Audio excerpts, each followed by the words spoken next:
Ce soir-là, en poussant la porte du garage, j'ai compris qu'il existe des images qu'une mère ne peut jamais oublier. Ma fille, ma Victoire, endormie sur un matelas sale, le visage marqué de bleu, les mains écorchées. Et lui, debout dans l'embrasure, les bras croisés, ce sourire que je n'oublierai jamais. Elle devait apprendre une leçon. C'est ce qu'il a dit, comme si ma fille était un animal à dresser, comme si l'amour donnait ce droit. Je n'ai rien répondu, pas un mot, pas un cri. J'ai simplement regardé cet homme que j'avais accueilli dans notre famille, que j'avais appelé mon fils, et j'ai compris que certaines guerres ne se gagnent pas avec des mots. Je me suis agenouillée près de Victoire. Elle a ouvert les yeux, ces yeux que je connais depuis qu'elle est née, et dans son regard, j'ai vu quelque chose de pire que la peur, la honte. Maman, chut, ma chérie, on rentre à la maison. Je l'ai aidée à se lever. Elle tremblait. Lui, il nous observait, appuyé contre le mur, les mains dans les poches, comme si tout cela n'était qu'une scène ordinaire d'un samedi soir. Dans la voiture, Victoire s'est endormie presque immédiatement, la tête contre la vitre. J'ai roulé en silence, mes mains serraient le volant si fort que mes jointures étaient en blanche. À un feu rouge, j'ai sorti mon téléphone. J'ai tapé un seul message, 4 mots, à un numéro que je n'avais pas utilisé depuis des années. C'est le moment. J'ai appuyé sur « Envoyer ». 20 minutes plus tard, alors que je garais la voiture devant chez moi, mon téléphone a vibré. Un message. C'est fait. Vous vous demandez sans doute ce qui s'est passé ce soir-là. Qui j'ai appelé? Pourquoi j'ai attendu si longtemps? Et surtout, qu'est-ce qui a pu transformer une mère aimante en quelqu'un d'autre? Je m'appelle Odile Carrière. J'ai 70 ans. Et voici l'histoire que j'ai portée seule, bien trop longtemps. Une histoire de silence, de culpabilité, et de cette chose terrible qu'on appelle la justice. Parfois, on fait confiance à ceux qui ne la méritent pas. On ferme les yeux sur les premiers signes. On se dit « elle est adulte, elle sait ce qu'elle fait ». Et vous, avez-vous déjà été déçu par quelqu'un que vous aimiez? Quelqu'un en qui vous aviez placé toute votre confiance? Racontez-moi votre histoire dans les commentaires. J'aimerais vous lire. Je dois vous raconter comment tout a commencé. Comment une vie qui semblait parfaite s'est transformée en cauchemar. Parce que c'est toujours comme ça, n'est-ce pas? On ne voit jamais venir le malheur. Il arrive doucement, presque poliment, déguisé en bonheur. Il y a 3 ans, Victoire m'a téléphoné un dimanche matin. J'étais dans ma cuisine, en train de préparer des madeleines. Ces petites madeleines au citron qu'elle adorait depuis qu'elle était enfant. La recette de ma mère, transmise de génération en génération. « Maman, j'ai quelqu'un à te présenter. » Sa voix était différente ce matin-là, plus légère, presque enfantine. J'ai souri en essuyant mes mains pleines de farine sur mon tablier. « Amène le déjeuner dimanche prochain. Je ferai ton plat préféré. Tu vas l'adorer, maman. Il est parfait. » Parfait? Ce mot aurait dû me mettre en garde.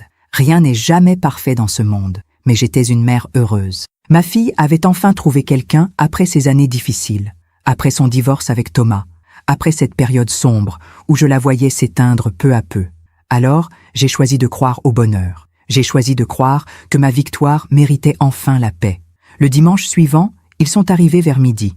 J'habitais encore dans la grande maison de Neuilly, celle où Victoire avait grandi, avec son jardin et ses rosiers blancs que mon mari Henri avait plantés avant de partir. Il était mort d'un cancer 5 ans plus tôt, et depuis, cette maison était devenue mon sanctuaire, mon refuge. Quand j'ai ouvert la porte, j'ai d'abord vu Victoire. Elle portait une robe bleue que je ne lui connaissais pas.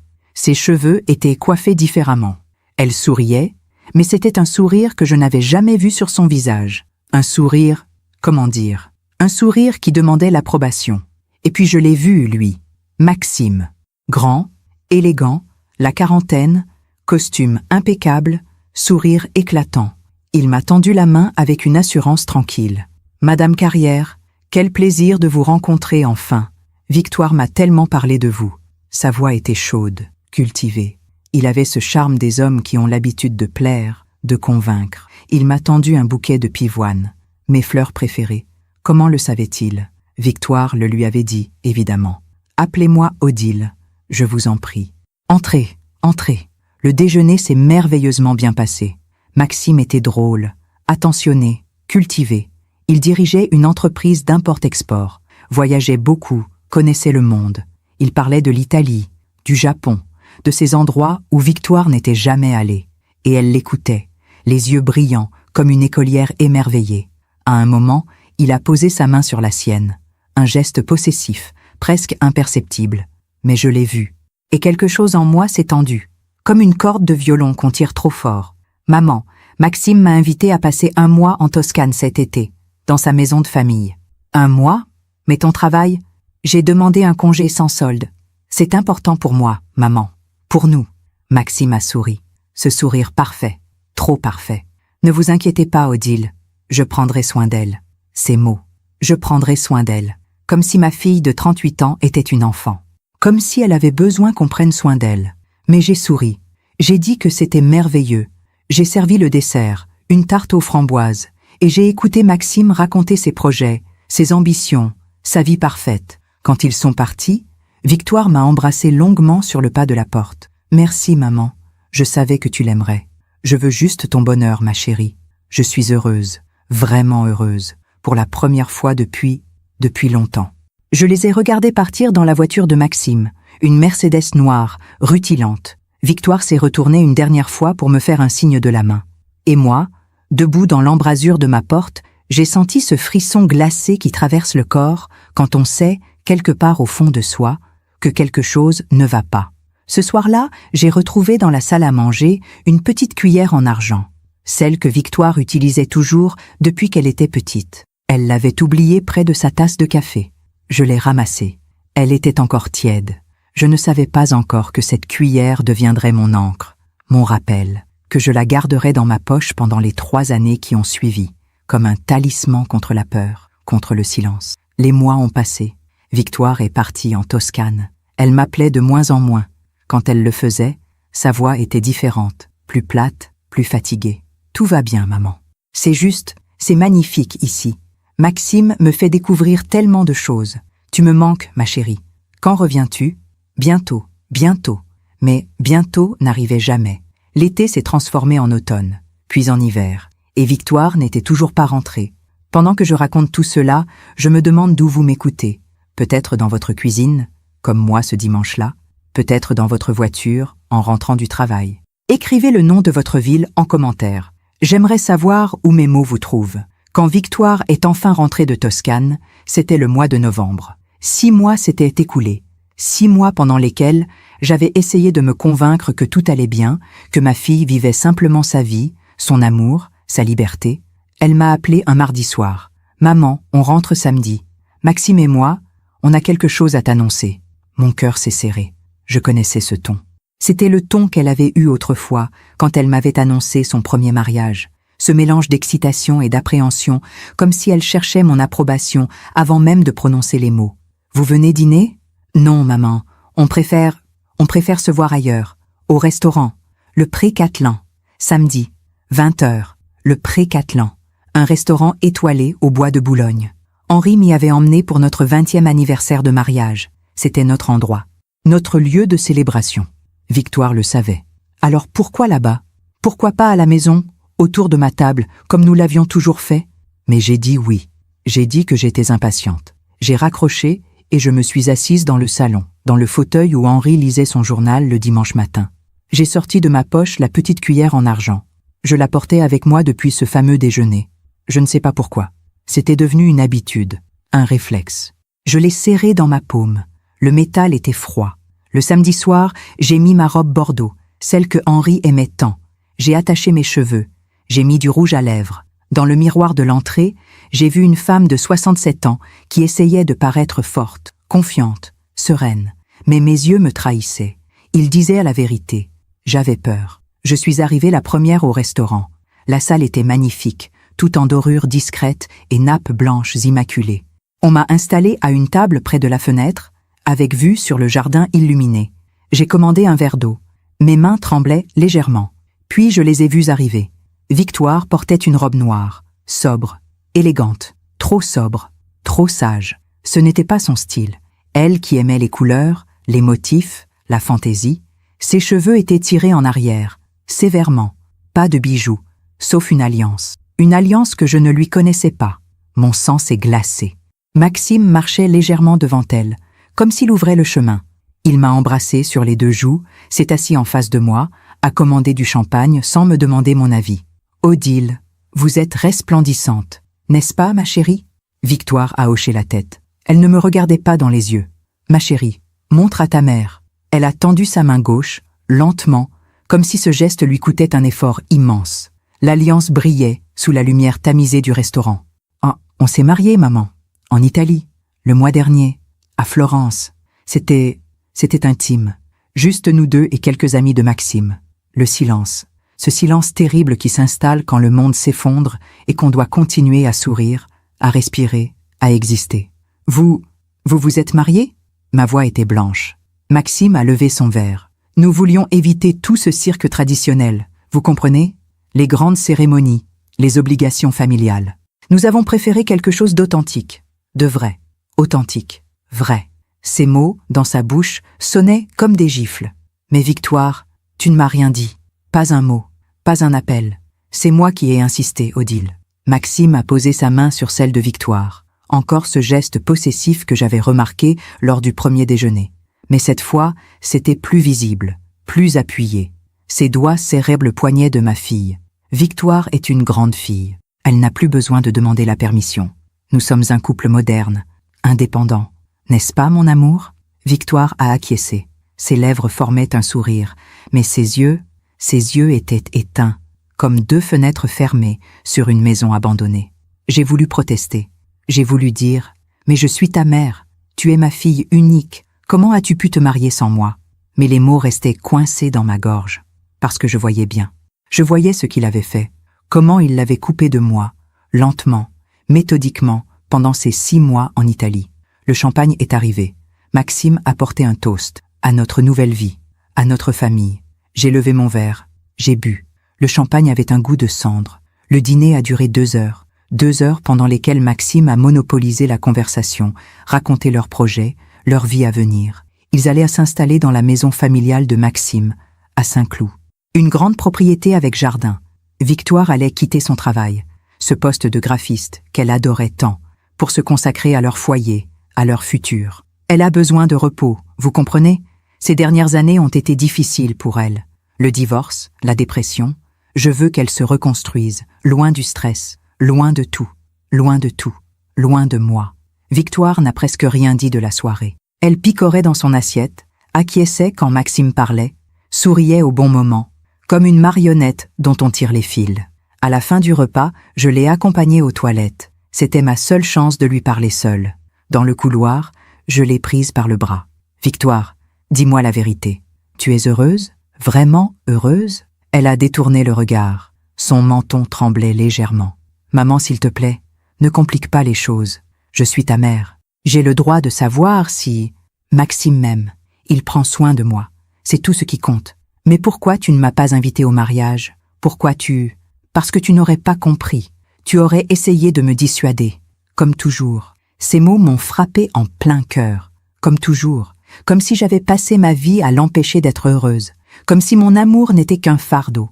Elle est entrée dans les toilettes. Je suis restée dans le couloir, la main contre le mur, essayant de reprendre mon souffle. Quand nous sommes revenus à table, Maxime nous attendait, l'addition déjà réglée, manteau sur le bras. Il est tard, nous devons rentrer. Sur le parking, Victoire m'a embrassée rapidement. Ses lèvres étaient froides. On t'appellera, maman. Quand? Quand est-ce que je te revois? Bientôt, dès qu'on sera installé. Maxime a ouvert la portière passager. Victoire est montée. Il a refermé la portière, puis s'est penché vers moi. Son visage était tout près du mien. Trop près. Odile, je sais que c'est un changement pour vous, mais Victoire est ma femme maintenant, ma responsabilité. J'espère que vous respecterez notre intimité, notre nouvelle vie. Il a dit ça avec un sourire qui ne montait pas jusqu'à ses yeux. Je les ai regardés partir. Les feux arrière de la Mercedes ont disparu dans la nuit. Je suis remontée dans ma voiture. J'ai posé mon front contre le volant. Et pour la première fois depuis la mort d'Henri, j'ai pleuré. Pas doucement, pas dignement. J'ai pleuré comme on pleure quand on comprend qu'on a perdu quelque chose d'irremplaçable. En rentrant chez moi, j'ai trouvé dans ma poche la petite cuillère en argent. Je l'avais serrée si fort pendant le dîner qu'elle avait laissé une marque rouge dans ma paume. Cette nuit-là, je n'ai pas dormi. Je suis restée assise dans la cuisine, la cuillère posée devant moi sur la table, à me demander ce que j'aurais dû dire, ce que j'aurais dû faire. Les semaines ont passé. Victoire ne m'a pas appelée. C'est moi qui ai téléphoné, encore et encore, mais elle ne répondait jamais. Elle m'envoyait des messages courts, froids, espacés. « Tout va bien, maman. Ne t'inquiète pas. On est très occupé avec l'installation. Je t'embrasse. À bientôt. » Mais bientôt ne venait jamais. Un jour, j'ai décidé d'aller la voir. J'avais l'adresse de la maison à Saint-Cloud. Je suis arrivée un jeudi après-midi avec un panier de madeleines au citron que j'avais préparé le matin même. La maison était imposante. Un grand portail noir, des haies parfaitement taillées, des fenêtres aux volets fermés. J'ai sonné. Personne. J'ai sonné encore. Rien. J'allais repartir quand j'ai entendu du bruit. Des pas, puis la voix de Maxime à travers l'interphone. « Qui est-ce » ? « C'est Odile. Je voulais voir Victoire. » Un silence. Long. Trop long. « Ce n'est pas le bon moment, Odile. Juste 5 minutes, s'il vous plaît. » Victoire se repose. Elle n'est pas en état de recevoir. Pas en état ? Qu'est-ce que ça veut dire ? Elle est fatiguée. C'est tout. Rentrez chez vous. Je lui dirai que vous êtes passé. Clic. Il a coupé la communication. Je suis restée là, devant ce portail fermé, avec mon panier de madeleine qui refroidissait dans mes mains.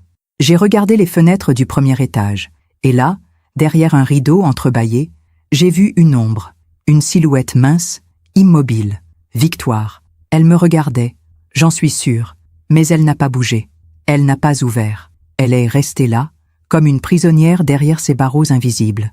J'ai levé la main pour la saluer, l'ombre a disparu. Le rideau s'est refermé. Je suis remontée dans ma voiture. J'ai posé le panier de madeleine sur le siège passager. Et j'ai compris que quelque chose de terrible était en train de se passer.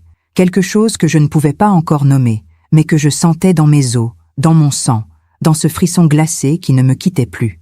En rentrant chez moi, j'ai glissé ma main dans ma poche. La petite cuillère en argent était toujours là, tiède, familière. Je l'ai serrée fort, comme une promesse, comme un serment silencieux. Je ne savais pas encore ce que j'allais faire. Mais je savais une chose, je n'abandonnerai pas ma fille. Jamais. Les mois qui ont suivi ont été les plus difficiles de ma vie. Plus difficiles même que la maladie d'Henri. Plus difficiles que les nuits à son chevet quand je savais qu'il allait partir. Parce qu'avec Henri, je pouvais être là. Je pouvais tenir sa main, lui parler, l'accompagner. Mais avec Victoire, j'étais impuissante, séparée, exclue. Noël est arrivé. J'ai appelé Victoire 3 semaines à l'avance. « Ma chérie, tu viens pour le réveillon ? Je préparerai ton plat préféré. Le chapon farci au marron, comme avant. » Sa voix au téléphone était étrange, hésitante, comme si elle cherchait ses mots, ou plutôt, comme si elle attendait l'autorisation de les prononcer. « Je ne sais pas, maman. Il faut que j'en parle avec Maxime. On a peut-être d'autres projets. » D'autres projets ? Mais Victoire, c'est Noël. Notre Noël. Depuis que tu es née, on l'a toujours passé ensemble. Maman, s'il te plaît, je ne suis plus une enfant. J'ai ma propre famille maintenant. Ma propre famille. Ces mots m'ont transpercé comme une lame de couteau. Je suis ta famille aussi. Un silence. Puis sa voix, si basse que j'ai dû coller le téléphone contre mon oreille pour l'entendre. Je t'appellerai, je te promets. Elle n'a pas appelé. Le 24 décembre, j'ai attendu toute la journée. J'avais préparé le chapon, dressé la table, sorti les bougies. La maison sentait bon les épices et le sapin. À 20h, j'ai envoyé un message. « Joyeux Noël, ma chérie. Je t'aime. La porte est ouverte si tu changes d'avis. » Pas de réponse. À 23h, j'ai mangé seule, dans ma grande salle à manger vide. J'ai mis de la musique pour ne pas entendre le silence. J'ai versé du vin dans 2 verres. Un pour moi, un pour Henri, comme je le faisais chaque année depuis sa mort. Mais cette année, j'en ai versé un 3e. Pour Victoire. Pour ma fille absente. Le verre est resté plein toute la soirée. À minuit, mon téléphone a vibré. Un message. Mon cœur a bondi. Mais ce n'était pas Victoire, c'était Maxime. « Joyeux Noël, Odile. Victoire vous embrasse. Elle est couchée, elle ne se sent pas très bien. Nous vous souhaitons une belle soirée. » Maxime. Elle est couchée, elle ne se sent pas très bien. Toujours ces phrases vagues, ces explications qui n'expliquaient rien. J'ai relu le message 10 fois, et j'ai remarqué quelque chose. Il disait « Victoire vous embrasse », mais le message venait de lui, pas d'elle. Pourquoi Victoire ne m'avait-elle pas écrit elle-même ? Cette nuit-là, j'ai dormi avec mon téléphone sous l'oreiller, espérant qu'il vibrerait, que ma fille m'appellerait, qu'elle me dirait « Maman, je suis désolée, je viens te voir demain. » Mais le téléphone est resté silencieux. En janvier, j'ai reçu une lettre, une vraie lettre, écrite à la main, avec un timbre. Plus personne n'envoie de lettres de nos jours. Mais là, dans ma boîte, il y avait cette enveloppe crème, avec l'écriture de Victoire. Mon cœur battait si fort que j'ai dû m'asseoir sur les marches de l'entrée pour l'ouvrir. Chère maman, je t'écris parce que Maxime pense que c'est mieux ainsi. Il dit que j'ai besoin de prendre de la distance, de me concentrer sur notre couple, sur notre vie. Il a raison. J'ai été trop dépendante de toi pendant toutes ces années. Après le divorce, après la dépression, tu étais toujours là, et je me suis appuyée sur toi comme on s'appuie sur une béquille. Mais maintenant, je dois apprendre à marcher seule. Maxime m'aide beaucoup. Il est patient, compréhensif. Il veut que je devienne la meilleure version de moi-même. Pour ça, il faut que je coupe certains liens, certaines habitudes. S'il te plaît, ne m'appelle pas pendant quelque temps. Ne passe pas à la maison. J'ai besoin de cet espace, de ce silence, pour guérir. Je t'aime, maman, mais de loin pour le moment. Victoire. J'ai lu cette lettre encore et encore. Chaque mot me brûlait. Maxime pense. Maxime dit. Il veut. Et Victoire. Que voulait-elle, elle? Que pensait-elle, elle? Et cette phrase. Couper certains liens, certaines habitudes. Comme si j'étais une mauvaise habitude. Comme si notre relation, 38 ans d'amour, de rire, de complicité, n'était qu'une dépendance malsaine dont il fallait se défaire. J'ai plié la lettre. Je l'ai rangée dans le tiroir de ma commode, avec les photos de Victoire enfant, ses dessins d'école, ses bulletins de notes, tous ces souvenirs d'une vie qui semblait si lointaine maintenant. Pendant que je raconte tout cela, je me demande d'où vous m'écoutez. Peut-être que vous aussi, vous avez vécu cette douleur, cette impuissance face à quelqu'un qu'on aime et qui s'éloigne. Écrivez le nom de votre ville en commentaire. Savoir que vous êtes là, quelque part, m'aide à continuer. Les semaines ont passé, puis les mois. Mars, avril, mai. Le printemps est arrivé, les rosiers d'Henri ont fleuri, la vie continuait. Mais moi, j'étais figée dans l'attente, dans l'espoir qu'un jour, le téléphone sonnerait et que j'entendrais la voix de ma fille. J'ai essayé de respecter sa demande.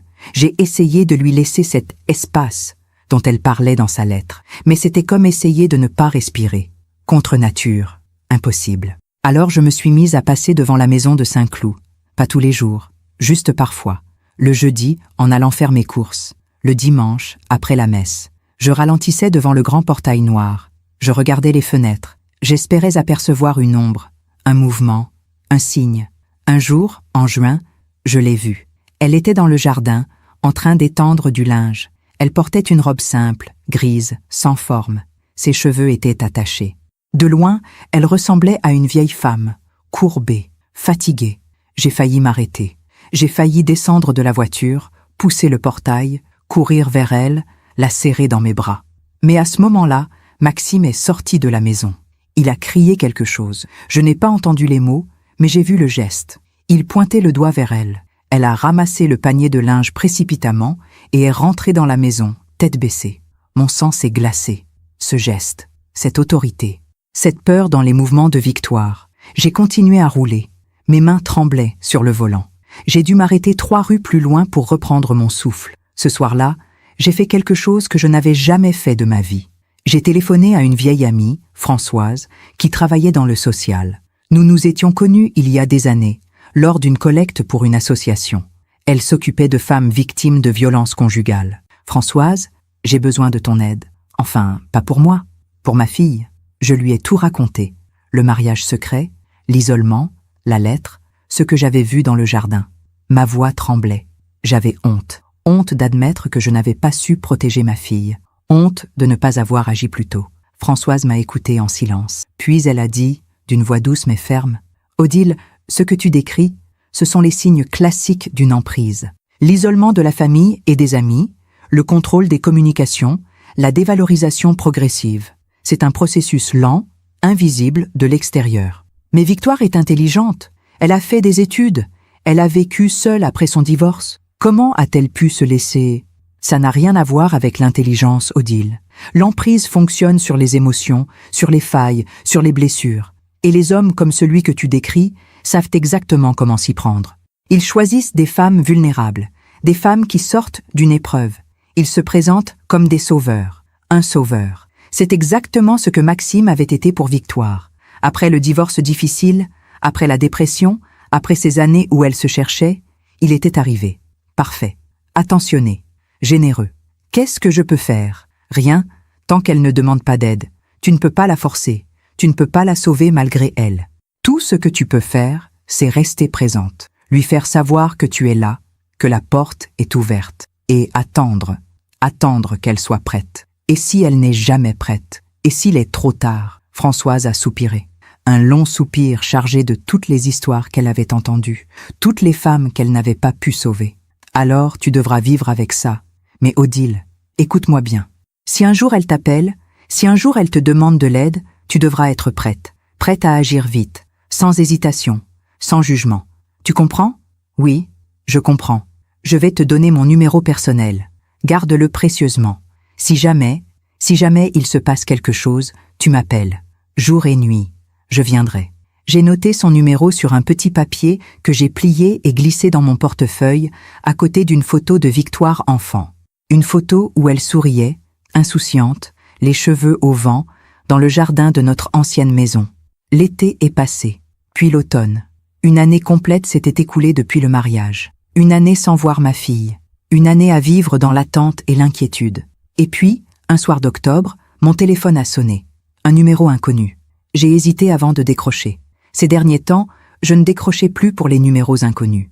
Trop de déceptions, trop de faux espoirs. Mais quelque chose m'a poussé à répondre. Allô? Un silence. Puis une voix, faible, brisée. Maman? Mon cœur s'est arrêté. Victoire? Victoire, c'est toi? Maman, je ne peux pas parler longtemps. Il est sorti. Il revient dans 1 heure. Qui est sorti? Maxime? Oui. Maman, j'ai besoin de toi. Mais je ne sais pas comment. Je ne peux pas. Sa voix se brisait. Elle pleurait. Ma fille pleurait. Et je n'étais pas là pour la serrer dans mes bras. Dis-moi où tu es. Je viens te chercher. Maintenant. Non. Non, ce n'est pas possible. Si tu viens, ça va empirer. Il va dire que c'est ma faute, que j'ai tout gâché. Victoire, écoute-moi. Tu peux partir. Tu peux revenir à la maison. Tu ne comprends pas, maman. Je ne peux pas. Il a mes papiers, mon passeport, ma carte d'identité, mon carnet de chèques, tout. Il dit que c'est pour me protéger, pour que je ne fasse pas de bêtises. Mes mains tremblaient tellement que j'ai failli lâcher le téléphone. Victoire, ce n'est pas normal. Ce qu'il fait, ce n'est pas de l'amour. C'est... Je sais, maman, mais je suis tellement fatiguée, tellement... Un bruit en fond, une porte, une voix d'homme. Il arrive, je dois raccrocher. Je t'aime, maman. Victoire, attends, trop tard. Elle avait raccroché. J'ai fixé mon téléphone, les larmes coulant sur mes joues. J'ai rappelé le numéro.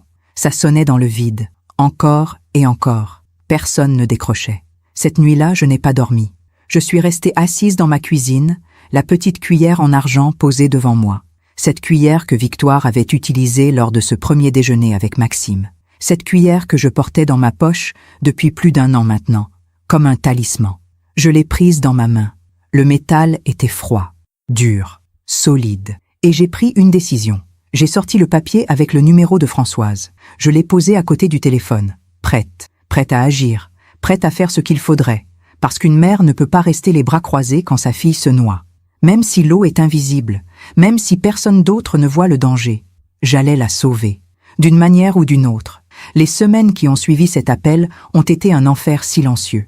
Je vivais dans l'attente. Chaque sonnerie de téléphone me faisait sursauter. Chaque bruit dans la rue me faisait courir à la fenêtre. J'espérais qu'elle rappellerait, qu'elle me donnerait un signe. N'importe quoi. Mais rien. Le silence était revenu, plus épais, plus lourd qu'avant.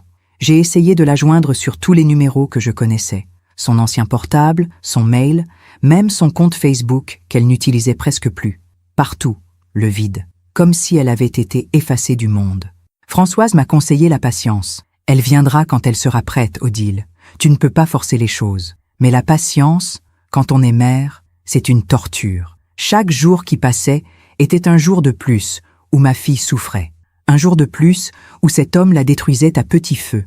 J'ai repris mes passages devant la maison de Saint-Cloud. Plus fréquent maintenant, 3 fois par semaine, parfois plus. Je me garais quelques rues plus loin et je marchais jusqu'au portail. Je regardais les fenêtres, les volets, le jardin, cherchant des indices, des preuves de vie.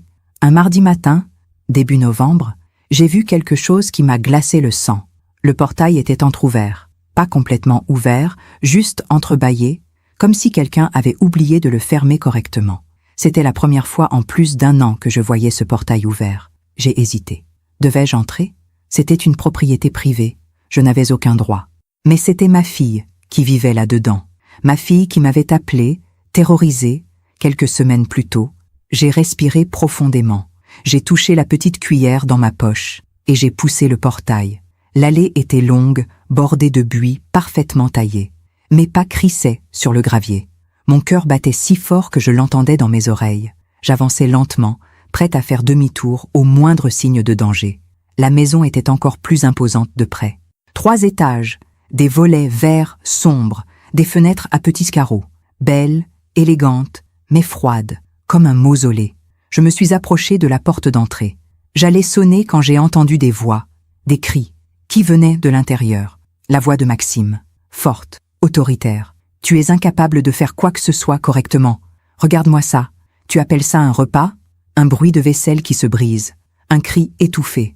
La voix de Victoire, suppliante. « Pardon, je suis désolée, je vais refaire, Tu es désolée ? Tu es toujours désolée. Mais ça ne change rien. Tu es pathétique. » Mon sang s'est figé. J'allais frapper à la porte, intervenir, mais quelque chose m'a retenu. Une intuition. Si je débarquais maintenant, qu'est-ce qui se passerait ? Il dirait que c'était une dispute de couple, que je me mêlais de ce qui ne me regardait pas. Et après mon départ, qu'est-ce qu'il ferait à Victoire ? J'ai reculé. Mes jambes tremblaient. J'ai fait le tour de la maison, cherchant une autre entrée, une fenêtre ouverte, n'importe quoi. Et c'est là que je l'ai vu. Le garage. La porte latérale était entr'ouverte. Je me suis approché. De l'intérieur venait une faible lumière. J'ai poussé la porte doucement. Ce que j'ai vu restera gravé dans ma mémoire jusqu'à mon dernier souffle. Le garage avait été transformé en une sorte de cellule, un matelas sale posé à même le sol béton, une couverture grise, élimée, un seau dans un coin, une ampoule nue qui pendait du plafond. Pas de fenêtre, juste 4 murs de parpaing nus et froids. Sur une étagère métallique, j'ai vu des affaires de Victoire, son sac à main, ses chaussures, quelques vêtements pliés, et sur la plus haute étagère, une boîte en métal fermée par un cadenas. Ses papiers, probablement. Tout ce qu'il lui avait confisqué. Mon estomac s'est retourné. J'ai porté ma main à ma bouche pour ne pas vomir. C'était là qu'il la faisait dormir, dans ce garage, comme un animal. Ma fille, ma Victoire. J'ai entendu des pas qui se rapprochaient. Vite, je me suis caché derrière une vieille armoire, mon cœur cognant dans ma poitrine. La porte s'est ouverte brutalement. Maxime est entré, tirant Victoire par le bras. Elle trébuchait, essayait de garder l'équilibre. Son visage était rouge, gonflé. Elle avait pleuré. « Tu vas rester là jusqu'à ce que tu comprennes comment on se comporte, jusqu'à ce que tu apprennes le respect. » Il l'a poussée. Elle est tombée sur le matelas. Elle n'a pas crié. Elle n'a même pas protesté. Elle s'est juste recroquevillée, les bras autour des genoux, comme une enfant punie. « Maxime, s'il te plaît, j'ai juste oublié le sel. C'est tout, je ne l'ai pas fait exprès. » Le sel ? Toujours des excuses. Tu ne penses qu'à toi. Tu ne penses jamais à moi, à ce que je ressens, à tout ce que je fais pour toi. Il était debout devant elle, immense, menaçant. Elle le regardait d'en bas, terrifiée. Je suis désolée. Je ferai mieux. Je te le promets. Il s'est penché vers elle. J'ai cru qu'il allait la frapper. Mon corps s'est tendu, prêt à bondir. Mais il s'est contenté de saisir son menton. Fort, trop fort. Tu as de la chance que je t'aime, que je sois patient. N'importe quel autre homme t'aurait déjà jeté à la rue. Mais moi, je reste, parce que je crois en toi, même si tu ne le mérites pas. Il a lâché son visage brusquement. Elle a porté sa main à sa mâchoire, grimaçant de douleur. Tu resteras là cette nuit. Demain, si tu es sage, si tu me montres que tu as compris, tu pourras remonter. Peut-être. Il est sorti. La porte s'est refermée. J'ai entendu le bruit d'un verrou qu'on tire, un cadenas qu'on ferme. Victoire est restée immobile pendant un long moment. Puis, lentement, elle s'est allongée sur le matelas, face au mur. Ses épaules tremblaient. Elle pleurait en silence. J'étais toujours caché derrière l'armoire, paralysée. Mes jambes ne me portaient plus. Mon cœur était brisé en 1000 morceaux. Je voulais aller vers elle, la serrer dans mes bras, lui dire que j'étais là, que tout allait s'arrêter. Mais je ne pouvais pas. Pas maintenant. Pas comme ça. J'ai attendu. 1 heure, peut-être plus, attendant que les pas de Maxime s'éloignent, que la maison redevienne silencieuse. Puis, très doucement, je suis sortie de ma cachette. Victoire. Elle a sursauté, s'est retournée brusquement. Quand elle m'a vue, ses yeux se sont écarquillés. Terreur, incrédulité, soulagement, tout en même temps. « Maman ? Comment ? Chut ! Parle doucement. Je me suis agenouillée près d'elle. De près, c'était encore pire. Son visage n'avait pas seulement les marques de larmes, il y avait des bleus, sur sa joue, sur son cou, des bleus qui commençaient à jaunir. Pas les premiers, donc. Depuis combien de temps elle a détourné le regard? Je ne sais plus. Des mois? Pourquoi tu ne m'as pas appelé? Pourquoi tu... J'ai essayé. Une fois. Tu te souviens? Mais après, il a pris mon téléphone. Il dit que je l'utilisais mal, que je contactais des gens qui me voulaient du mal. Des gens qui te voulaient du mal? Moi? Elle a fermé les yeux. Une larme a roulé sur sa joue. Il dit que tu es toxique, que tu veux contrôler ma vie, que tu ne supportes pas de me voir heureuse avec lui. Ces mots, ces mensonges qu'il lui avait mis dans la tête, cette manipulation sordide. Victoire, écoute-moi, rien de tout ça n'est vrai. Je t'aime. Je veux juste que tu sois en sécurité. Je sais, maman. Mais c'est compliqué. Tu ne comprends pas. Quand il est gentil, il est vraiment gentil. Il m'achète des cadeaux, il me dit qu'il m'aime, il pleure et il me demande pardon. Il dit que c'est ma faute s'il s'énerve. Que si j'étais meilleure, plus attentive, il n'aurait pas besoin de me corriger. Te corriger, comme on corrige un animal. Victoire, ce qu'il fait, c'est de la violence. Tu comprends? De la violence. Et tu n'as rien fait pour mériter ça. Rien. Elle s'est mise à sangloter. Des sanglots profonds, étouffés, comme si elle les avait retenus pendant des mois. Je ne sais plus, maman. Je ne sais plus qui je suis. J'ai l'impression d'être devenue... rien. Je l'ai prise dans mes bras. Mon bébé. Ma petite fille. Elle tremblait de tout son corps. On part. Maintenant. Je t'emmène. Non. Non, je ne peux pas. Il va me retrouver. Il va... Je m'en occupe. Fais-moi confiance. Elle m'a regardée. Dans ses yeux, j'ai vu la peur. Mais aussi, pour la première fois depuis longtemps, une lueur d'espoir. D'accord. Je l'ai aidée à se lever. Elle avait du mal à marcher. Une de ses chevilles était enflée. Elle a dû tomber. Ou il l'a poussée. Je n'ai pas demandé. On est sorti du garage par la petite porte latérale. La nuit était tombée. Le jardin était plongé dans l'obscurité. On avançait lentement, collés l'une à l'autre. Soudain, une lumière s'est allumée au premier étage. Une fenêtre. La silhouette de Maxime s'est découpée derrière les rideaux. Il va nous voir. Non, continue, on est presque au portail. On a accéléré le pas. Victoire boitait mais elle serrait les dents, courageuse. On a atteint le portail. Je l'ai ouvert. On est passé. Ma voiture était garée 3 rues plus loin. On a couru. Enfin, j'ai couru. Victoire faisait de son mieux pour suivre. À chaque pas, elle grimaçait de douleur. On est monté dans la voiture. J'ai verrouillé les portières. J'ai démarré. Dans le rétroviseur, j'ai vu la maison s'éloigner. Les lumières s'allumaient une à une. Il avait dû remarquer son absence. Victoire était recroquevillée sur le siège passager, la tête entre les mains. Il va me retrouver, maman. Tu ne le connais pas. Il va tout faire pour me retrouver. Non, il ne te retrouvera pas, parce que je vais m'en assurer. J'ai sorti mon téléphone.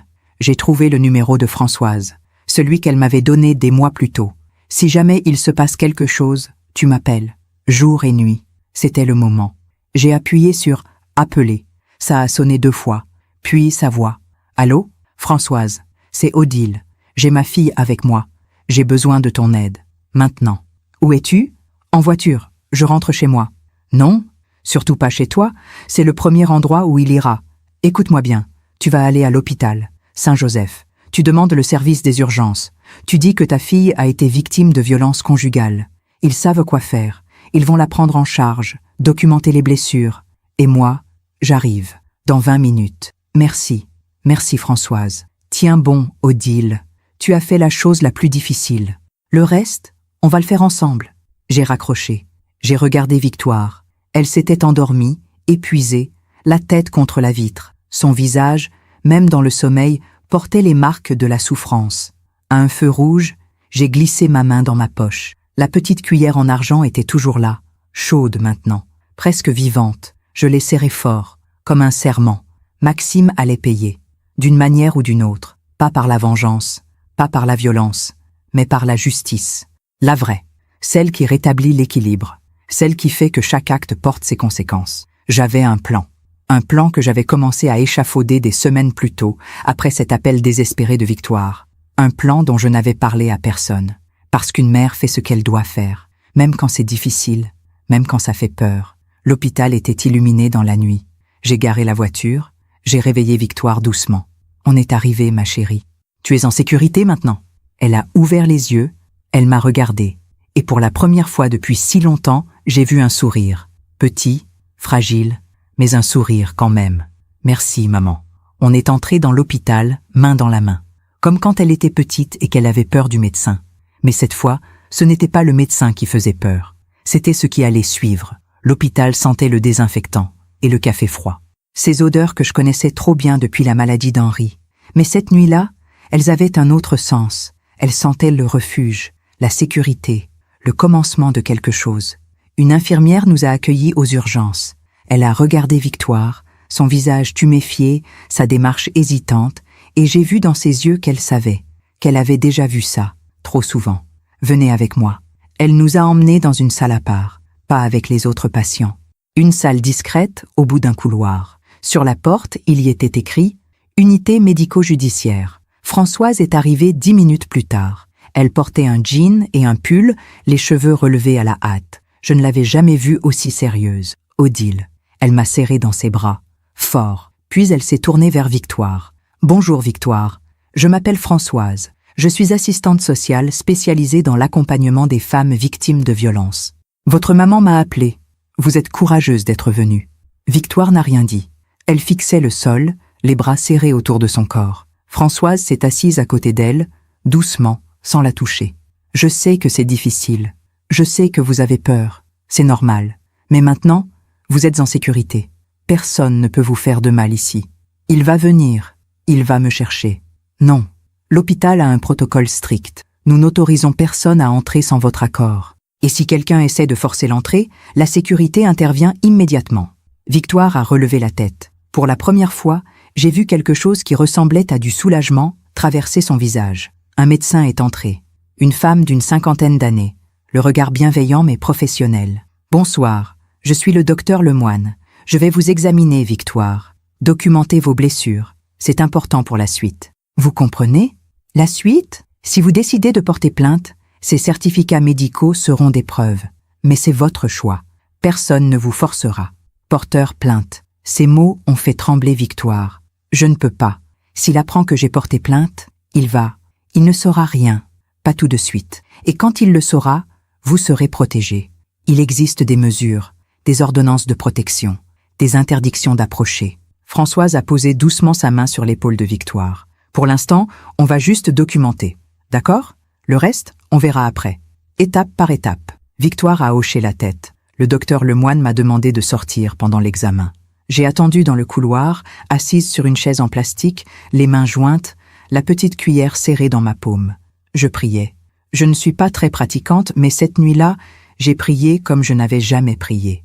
1 heure plus tard, Françoise est venue me chercher. « Odile, le médecin a terminé. Victoire voudrait que tu rentres. » Je suis entrée. Victoire était assise sur le lit d'examen, vêtue d'une blouse d'hôpital. Ses vêtements avaient été mis dans un sac plastique scellé. « Des preuves », m'a expliqué plus tard le médecin. « Maman, je me suis approchée, je lui ai pris la main. Le docteur a trouvé des traces de coups, anciennes et récentes. Des hématomes à différents stades de cicatrisation. Une fracture mal soignée au niveau du poignet gauche. Des brûlures de cigarettes sur le dos. Ma voix s'est brisée. Des brûlures de cigarettes? Victoire a baissé les yeux. Quand il était en colère, quand je ne faisais pas ce qu'il voulait assez vite, il disait que c'était pour que je me souvienne, pour que j'apprenne. J'ai dû m'asseoir. Mes jambes ne me portaient plus. Comment un être humain pouvait-il faire ça à un autre être humain? Le docteur Lemoine a continué d'une voix douce mais ferme. J'ai également constaté des signes de malnutrition. Victoire pèse 48 kilos pour 1,70 m. Elle présente des carences importantes. 48 kilos. Ma fille, qui était si pleine de vie, si ronde et jolie, ne pesait plus que 48 kilos. Il contrôlait ce que je mangeais. Il disait que je devais perdre du poids, que j'étais trop grosse, que personne d'autre ne voudrait de moi si je ne faisais pas attention. Ces mots me déchiraient.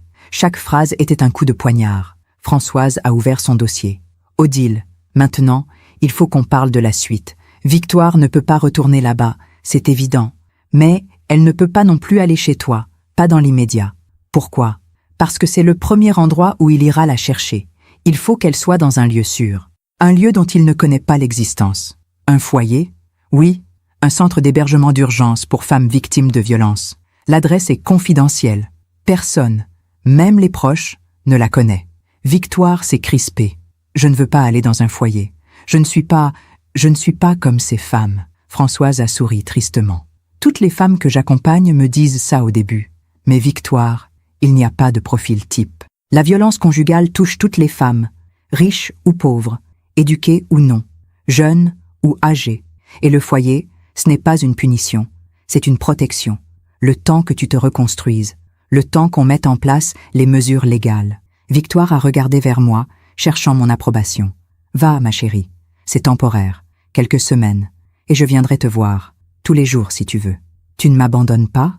Ces mots m'ont brisé le cœur. Jamais. Tu m'entends? Jamais.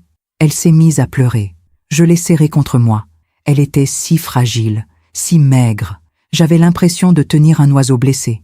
Cette nuit-là, Victoire est partie avec Françoise vers le foyer d'urgence. Je suis rentrée chez moi, seule, dans le silence de ma grande maison vide. Il était 3 heures du matin. Je n'avais pas dormi depuis plus de 24 heures. Mais le sommeil était impossible. Je me suis assise à la table de la cuisine. J'ai sorti un carnet et un stylo.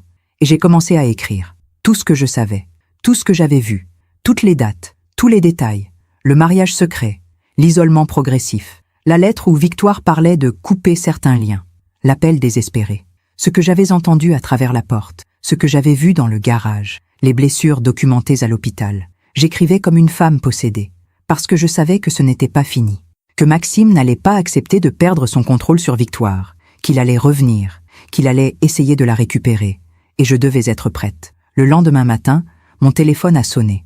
7 heures. C'était Françoise. « Odile, il faut que tu saches quelque chose. Maxime a appelé l'hôpital cette nuit, plusieurs fois. Il se faisait passer pour un membre de la famille. Il exigeait de savoir si Victoire était là. Mon sang s'est glacé. Et qu'est-ce qu'ils ont dit? Rien. Conformément au protocole, ils ont dit qu'ils ne pouvaient pas communiquer d'informations. Mais Odile, il est dangereux, plus dangereux que je ne le pensais. Les hommes comme lui, quand ils sentent qu'ils perdent le contrôle, ils peuvent devenir violents, vraiment violents. Tu penses qu'il va venir chez moi? C'est probable, très probable. Tu ne dois pas rester seul, tu as quelqu'un qui peut venir, de la famille, des amis. J'ai pensé à ma sœur Mathilde, qui vivait à Lyon, à mes anciennes collègues, à mes voisins, mais je ne voulais pas les impliquer. Je ne voulais pas mettre qui que ce soit en danger. Je vais me débrouiller. Odile, écoute-moi bien. Si tu le vois, si tu as le moindre doute, tu appelles la police. Immédiatement. Tu ne le confrontes pas. Tu ne lui parles pas. Tu appelles la police. Promets-le-moi. Je te le promets. Mais au fond de moi, je savais déjà ce que j'allais faire. J'ai passé la journée à préparer. J'ai vérifié toutes les serrures, installé une caméra de surveillance à l'entrée, une de ces petites caméras connectées qu'on trouve maintenant facilement. J'ai prévenu mes voisins, monsieur et madame Duchamp, un couple de retraités adorables qui habitaient à côté depuis 15 ans. Si vous voyez un homme rôder autour de la maison, un homme grand, la quarantaine, vous m'appelez. Immédiatement. Madame Duchamp a froncé les sourcils. Odile, que se passe-t-il? Tu as des ennuis? C'est compliqué. Ça concerne Victoire. Mais promettez-moi juste de m'appeler si vous voyez quelque chose. Elle a posé sa main sur la mienne. Nous veillerons sur toi. Le soir est arrivé. J'ai fermé tous les volets, allumé toutes les lumières. Je ne voulais pas qu'ils pensent que j'avais peur, que j'étais vulnérable. Vers 22 heures, la sonnette a retenti. Mon cœur a bondi dans ma poitrine. J'ai regardé sur l'écran de la caméra. C'était lui, Maxime, debout devant ma porte, costume impeccable, les mains dans les poches. Il avait l'air calme, presque détendu.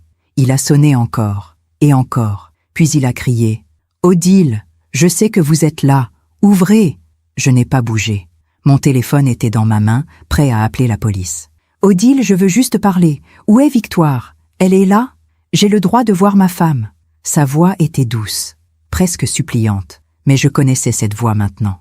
C'était la voix qu'il utilisait pour manipuler, pour obtenir ce qu'il voulait. Victoire a besoin de moi. Elle ne va pas bien. Elle fait une crise. Elle a besoin de ses médicaments. Des médicaments. Encore un mensonge. Victoire n'avait aucun médicament à prendre. Il a tambouriné à la porte, plus fort, plus agressif. « Ouvrez cette porte! Vous n'avez pas le droit de me séparer de ma femme. » La vraie voix, la voix de la colère, de la violence. J'ai composé le 17, la police. « Allô? Police secours? Oui, bonsoir. J'ai un homme devant chez moi qui refuse de partir. Il frappe à ma porte. Il crie. J'ai peur. Votre adresse? Je l'ai donnée. L'opératrice m'a dit de rester à l'intérieur, de ne pas ouvrir, qu'une patrouille arrivait. Maxime a continué à frapper pendant 5 minutes. Puis, soudainement, le silence. J'ai regardé la caméra. Il était parti. La police est arrivée 10 minutes plus tard. 2 agents. J'ai ouvert la porte. Madame Carrière? Oui. Il était là. Il frappait à la porte. Il réclamait ma fille. Où est-il maintenant? Je ne sais pas. Il est parti quand j'ai appelé. Ils ont inspecté les environs. Vérifié le jardin. Rien. Vous avez un lien avec cet homme? C'est le mari de ma fille. Ma fille qui a été hospitalisée cette nuit pour violence conjugale. Les 2 agents ont échangé un regard. Vous devriez porter plainte. Pour harcèlement. Menace. Ça constituera un dossier. Je le ferai. Demain. Première chose le matin. Ils sont partis. J'ai refermé la porte. Verrouillé. Double tour. Cette nuit-là, je n'ai pas dormi. J'ai veillé, assise dans le salon, les lumières allumées, le téléphone à portée de main. Et j'ai pensé à ce que Françoise m'avait dit. Les hommes comme lui, quand ils perdent le contrôle, deviennent dangereux. Mais il y avait une chose qu'il ne savait pas. Une chose que j'avais gardée secrète pendant toutes ces années. Avant de rencontrer Henri, avant de devenir une mère de famille tranquille dans la banlieue parisienne, j'avais travaillé dans le cabinet d'un avocat spécialisé en droit pénal. J'avais été son assistante pendant 15 ans. J'avais vu des dossiers, des centaines de dossiers, des affaires de violence, d'emprise, de manipulation. Et j'avais appris comment le système fonctionnait, quelles étaient les preuves nécessaires, comment monter un dossier en béton, comment faire en sorte que la justice fasse son travail. Pendant les semaines qui avaient suivi l'appel désespéré de Victoire, j'avais repris contact avec d'anciennes relations. Un ancien collègue devenu avocat, une enquêtrice privée que je connaissais. J'avais commencé à rassembler des informations sur Maxime, et ce que j'avais découvert m'avait glacé le sang. Maxime Renaud n'était pas à son premier coup. Il avait été marié 2 fois avant Victoire. 2 fois, et les 2 fois s'étaient terminées de la même manière. Femmes isolées, contrôlées, détruites. La première avait fini à l'hôpital psychiatrique. La seconde avait disparu. Enfin, elle avait quitté le pays, selon lui. J'avais retrouvé la trace de la première femme. Elle s'appelait Anne. Elle vivait maintenant dans le sud de la France, sous un autre nom. Je lui avais écrit. Elle avait accepté de témoigner, de raconter ce qu'il lui avait fait. J'avais aussi découvert que sa fameuse entreprise d'import-export était une façade. L'argent venait d'ailleurs, d'héritage, de manipulation financière, de comptes offshore. Rien d'illégal peut-être, mais certainement pas aussi propre qu'il le prétendait. Tout ça, je l'avais compilé, documenté, rangé dans un dossier épais que je gardais maintenant dans un coffre, à la banque, parce que je savais qu'un jour, j'en aurais besoin. Ce jour approchait. Les semaines qui ont suivi ont été parmi les plus éprouvantes de ma vie. Victoire était au foyer, en sécurité, mais profondément traumatisée. Je lui rendais visite tous les jours. Chaque fois, je la trouvais un peu différente, parfois plus forte, parfois effondrée. La reconstruction n'est pas une ligne droite. C'est un chemin tortueux, avec des hauts et des bas, des avancées et des reculs. Françoise l'accompagnait. Thérapie individuelle, groupe de parole avec d'autres femmes. Petit à petit, Victoire commençait à comprendre ce qui lui était arrivé, à mettre des mots sur l'emprise, sur la manipulation, sur la violence. Mais Maxime, lui, ne lâchait pas prise. Il a d'abord essayé la douceur, les messages, des dizaines de messages sur mon téléphone, puisqu'il ne pouvait plus joindre Victoire. Odile, s'il vous plaît, dites à Victoire que je l'aime, que je veux juste qu'elle rentre, qu'on peut tout arranger. Je sais que j'ai fait des erreurs, mais je peux changer. Je vais voir un psychologue. Je ferai tout ce qu'il faut. Elle me manque tellement. Sans elle, je ne suis rien. Je ne répondais jamais. Chaque message, je le sauvegardais. Nouvelle preuve pour le dossier. Puis, il est passé aux menaces déguisées. Victoire a besoin de moi. Elle ne s'en sortira pas sans moi. Elle est fragile, vous le savez. Si elle ne rentre pas, je ne réponds plus de rien. Je pourrais faire des choses stupides. C'est votre faute si notre couple se brise. Votre faute. Vous avez toujours été jalouse de notre amour. Jalouse. Moi, jalouse de voir ma fille détruite, affamée, enfermée dans un garage. L'avocat que j'avais contacté, Maître Dubois, un homme que je connaissais depuis mes années au cabinet, a examiné tous les éléments. Odile, vous avez un dossier solide, les certificats médicaux, les témoignages, l'historique de Maxime Renaud avec ses anciennes compagnes. Victoire peut obtenir une ordonnance de protection et porter plainte pour violence conjugale. Séquestration. Combien de temps? Pour l'ordonnance, quelques jours. Pour la plainte, ça dépendra de l'instruction. Mais avec ce dossier, il sera convoqué rapidement. Victoire hésitait encore. Porter plainte, c'était franchir un cap, un point de non-retour. Maman, j'ai peur. S'il va en prison, il va me haïr. Et quand il sortira, il ne sortira pas de sitôt. Et même s'il sort, tu seras protégé. L'ordonnance l'empêchera de t'approcher. Les ordonnances, ça ne protège pas vraiment. Il y a des femmes qui meurent malgré les ordonnances. Elle avait raison. J'avais vu ça dans les dossiers, autrefois. Des femmes protégées sur le papier, tuées dans la réalité. Mais je ne pouvais pas lui dire ça. Je devais lui donner de l'espoir, du courage. Victoire, regarde-moi. Je ne laisserai rien t'arriver. Tu m'entends? Rien. Elle m'a regardé longuement, puis elle a hoché la tête. D'accord, je vais porter plainte. Nous sommes allés au commissariat ensemble, 3 semaines après cette nuit où je l'avais sorti du garage. L'officier de police qui a recueilli sa déposition était une femme, expérimentée, bienveillante. Elle a posé des questions précises. Combien de fois?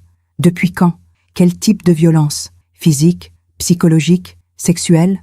À chaque question, Victoire se recroquevillait un peu plus, mais elle répondait, courageusement, avec des larmes, mais elle répondait. Il me frappait quand je ne faisais pas les choses comme il voulait, quand le dîner n'était pas prêt à l'heure exacte, quand j'oubliais quelque chose. Une fois, j'ai oublié d'acheter son journal préféré. Il m'a tiré par les cheveux et m'a enfermé dans le garage pendant 2 jours, sans nourriture, juste de l'eau. L'officier notait. Son visage restait professionnel, mais je voyais dans ses yeux la compassion, la colère aussi. Il contrôlait tout. Ce que je mangeais, ce que je portais, où j'allais. J'avais le droit de sortir dans le jardin, mais seulement quand il était là. Il disait que c'était pour ma protection, que le monde extérieur était dangereux, que lui seul pouvait me protéger. Et au niveau sexuel? Victoire a baissé les yeux. Sa voix est devenue un murmure. Il disait que c'était mon devoir, que si je refusais, c'était que je ne l'aimais pas, que j'étais égoïste. Alors je ne refusais plus. Mon cœur se serrait à chaque mot. Ma petite fille, ma Victoire, tout ce qu'elle avait enduré en silence. La déposition a duré 2 heures. À la fin, l'officier a refermé son dossier. Mademoiselle Carrière, vous êtes très courageuse. Votre plainte va être transmise au procureur. Il va ouvrir une enquête. Monsieur Renaud sera convoqué pour être entendu. En attendant, l'ordonnance de protection devrait être prononcée dans les prochains jours. Et s'il ne respecte pas l'ordonnance, alors il sera en infraction. Et ça aggravera considérablement son cas. Nous sommes sortis du commissariat. Il faisait beau ce jour-là. Un de ces beaux jours de printemps où le ciel est bleu et où l'air sent bon.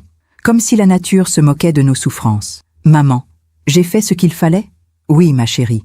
Tu as été incroyablement courageuse. Je ne me sens pas courageuse. Je me sens vide. C'est normal. Mais ça va passer. Je te le promets. Nous avons marché un peu, bras dessus, bras dessous, comme autrefois, quand elle était adolescente, et que nous flânions dans les boutiques le samedi après-midi. Maman, il y a quelque chose que je dois te dire. Son ton m'a alertée. Grave, presque effrayée. Quoi donc? Maxime, il a des amis, des gens qui lui doivent des services, des gens pas très recommandables. Il m'en parlait parfois.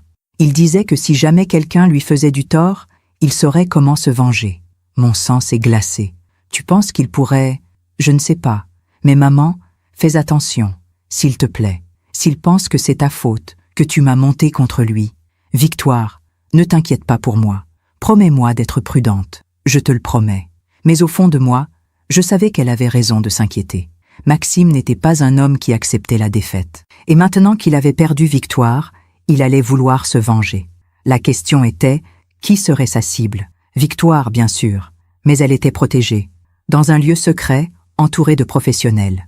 Moi, par contre, les jours ont passé. L'ordonnance de protection a été prononcée. Maxime Renaud avait interdiction d'approcher Victoire à moins de 100 mètres, d'entrer en contact avec elle par quelque moyen que ce soit. S'il violait cette ordonnance, il risquait 2 ans de prison. J'ai cru naïvement que ça le calmerait, que face à la justice, il reculerait. Je me trompais. Un soir, fin avril, je rentrais de mes courses. Il était 19 heures. La nuit commençait à tomber. J'ai garé ma voiture dans l'allée, j'ai pris mes sacs et j'allais ouvrir la porte quand je l'ai vu. Lui, Maxime, assis sur le muret de mon jardin, comme s'il m'attendait. Mon cœur s'est arrêté. « Bonsoir, Odile. » Sa voix était calme, trop calme. Il souriait. Un sourire qui ne montait pas jusqu'à ses yeux, Que faites-vous ici? Vous n'avez pas le droit d'être là. Il y a une ordonnance. L'ordonnance concerne Victoire, pas vous. J'ai parfaitement le droit de vous parler. Il s'est levé, lentement. Il portait son costume habituel, impeccable. Mais quelque chose avait changé. Ses yeux, ils étaient différents, plus durs, plus froids. Je veux juste discuter. 5 minutes. Je n'ai rien à vous dire. Moi, si. Beaucoup de choses, même. Il s'est approché. J'ai reculé, dos contre ma porte. Ma main cherchait les clés dans mon sac. Vous avez détruit ma vie, Odile. Vous le savez, ça? C'est vous qui avez détruit la vie de ma fille. Votre fille? Il a ri. Un rire amer, sans joie. Votre fille était une épave quand je l'ai rencontrée. Dépressive, perdue, sans but. C'est moi qui l'ai sauvée. Moi qui lui ai donné une raison de vivre. Une raison de vivre? En l'enfermant dans un garage? En la frappant? En l'affamant? Je la corrigeais. Pour son bien. Parce que je l'aimais. Mais vous n'avez jamais compris ça. Vous avez toujours été jalouse. Il était maintenant à moins d'1 mètre de moi. Je sentais son odeur, cette eau de Cologne chère qu'il portait toujours. Maintenant, elle me donnait la nausée. Partez, immédiatement, ou j'appelle la police.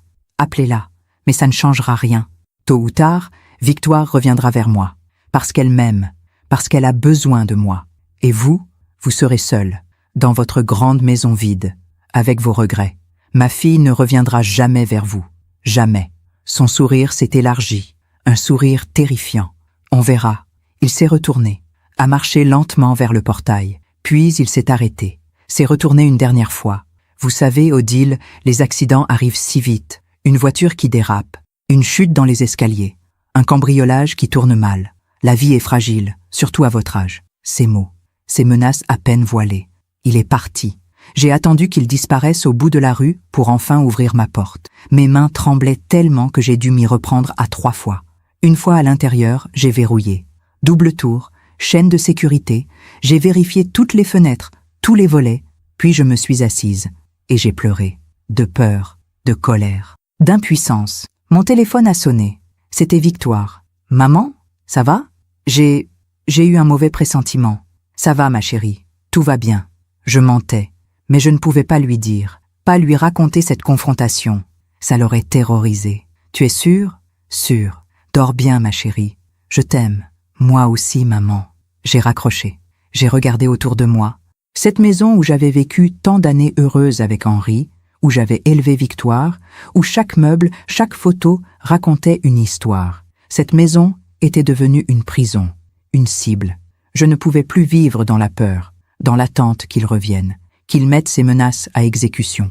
Il fallait que j'agisse, pas pour me venger, pas pour lui faire du mal, mais pour protéger ma fille, pour m'assurer qu'il ne puisse plus jamais s'approcher d'elle, ou de moi. J'ai sorti mon carnet, celui où j'avais tout noté, toutes les dates, tous les faits. J'ai relu mes notes, les témoignages que j'avais rassemblés, les preuves, et j'ai compris ce que je devais faire. Maître Dubois m'avait dit que Maxime serait convoqué par la police pour être entendu sur la plainte de Victoire. Mais ça prendrait du temps, des semaines, peut-être des mois. Et en attendant, il était libre, libre de harceler, de menacer, de préparer sa vengeance. Mais il y avait autre chose, quelque chose que j'avais découvert dans mon enquête sur lui, quelque chose qu'il cachait soigneusement. Ses anciennes victimes, Anne, la première femme, et Sylvie, la deuxième, celle qui avait disparu. J'avais retrouvé Sylvie. Elle vivait en Belgique, sous un faux nom. Elle avait accepté de me parler au téléphone. Son histoire était encore pire que celle de Victoire. Séquestration pendant 3 ans. Violence quotidienne. Menace de mort. Die. Il m'a dit que si je partais, il me retrouverait, qu'il me tuerait. Alors j'ai tout laissé. Ma famille, mes amis, mon identité. Et je me suis enfuie. Pourquoi vous n'avez pas porté plainte? J'avais trop peur. Et puis qui m'aurait cru? Il est si charmant en société, si respectable. J'aurais eu l'air d'une folle. Sylvie, si je vous le demandais, accepteriez-vous de témoigner? Un long silence. Vous voulez dire, devant la justice? Oui, pour empêcher qu'il fasse la même chose à d'autres femmes. Mais il saura où je suis. Il me retrouvera. Il sera en prison. Encore un silence. Puis sa voix, tremblante mais déterminée. D'accord, si ça peut aider, si ça peut l'arrêter, je témoignerai. Avec les témoignages d'Anne et de Sylvie, avec les preuves médicales de Victoire, avec l'historique des menaces et du harcèlement, le dossier devenait écrasant. J'ai contacté Maître Dubois. J'ai 2 autres témoignages. 2 anciennes compagnes de Maxime Renaud. Elles sont prêtes à raconter ce qu'il leur a fait. Maître Dubois a sifflé entre ses dents. Odile, si vous avez ça, on ne parle plus d'une simple affaire de violence conjugale. On parle de récidive, de dangerosité caractérisée. Le procureur pourra demander la détention provisoire. Combien de temps? Pour l'instruction? 1 an. Peut-être plus. Mais Odile, s'il est placé en détention provisoire, il sera enfermé pendant toute l'instruction. Pas de liberté conditionnelle pour ce type d'affaires. 1 an. Une année où Victoire pourrait se reconstruire. Une année où elle serait vraiment en sécurité. Faites-le. Transmettez tout au procureur. Vous êtes sûr? Parce qu'une fois lancé, on ne peut plus faire marche arrière. J'en suis sûr. Ce soir-là, j'ai dormi pour la première fois depuis des semaines, d'un sommeil profond, sans cauchemar, parce que je savais que j'avais fait ce qu'il fallait, que la justice, enfin, allait faire son œuvre. Je me demande encore si j'ai fait le bon choix, si j'aurais pu faire autrement. Parfois, dans la vie, on est obligé de choisir entre sa peur et son courage, entre le silence et la vérité. Et vous, qu'auriez-vous fait à ma place? Face à un homme qui menaçait votre enfant, qui détruisait tout sur son passage, qu'auriez-vous fait? Les choses se sont accélérées plus vite que je ne l'aurais imaginé. Maître Dubois avait transmis l'intégralité du dossier au procureur, les témoignages d'Anne et de Sylvie, les certificats médicaux de Victoire, l'historique des menaces, les messages, tout. 2 jours plus tard, Maxime a été convoqué pour une garde à vue, violence conjugale aggravée, séquestration, harcèlement. Quand Françoise m'a appelé pour m'annoncer la nouvelle, j'ai senti un immense soulagement m'envahir. Il est au commissariat en ce moment même. Ils vont l'entendre pendant 24 heures, peut-être 48. Ensuite, il sera présenté à un juge qui décidera s'il reste en détention provisoire ou s'il est libéré sous contrôle judiciaire. Et vous pensez qu'il sera placé en détention? Avec ce dossier? C'est fort probable, très probable même. J'ai immédiatement appelé Victoire pour lui annoncer. Ma chérie, il a été arrêté. Il est en garde à vue. Un silence, long, puis un sanglot. Pas de tristesse, de soulagement. C'est vrai? C'est vraiment vrai? Oui, c'est vrai. Tu es en sécurité maintenant. Elle a pleuré pendant de longues minutes, des pleurs qui libéraient toute la tension accumulée pendant des mois, des années peut-être. Maman, j'ai eu si peur qu'il me retrouve, qu'il revienne, qu'il... Je sais, ma chérie, je sais, mais c'est fini maintenant.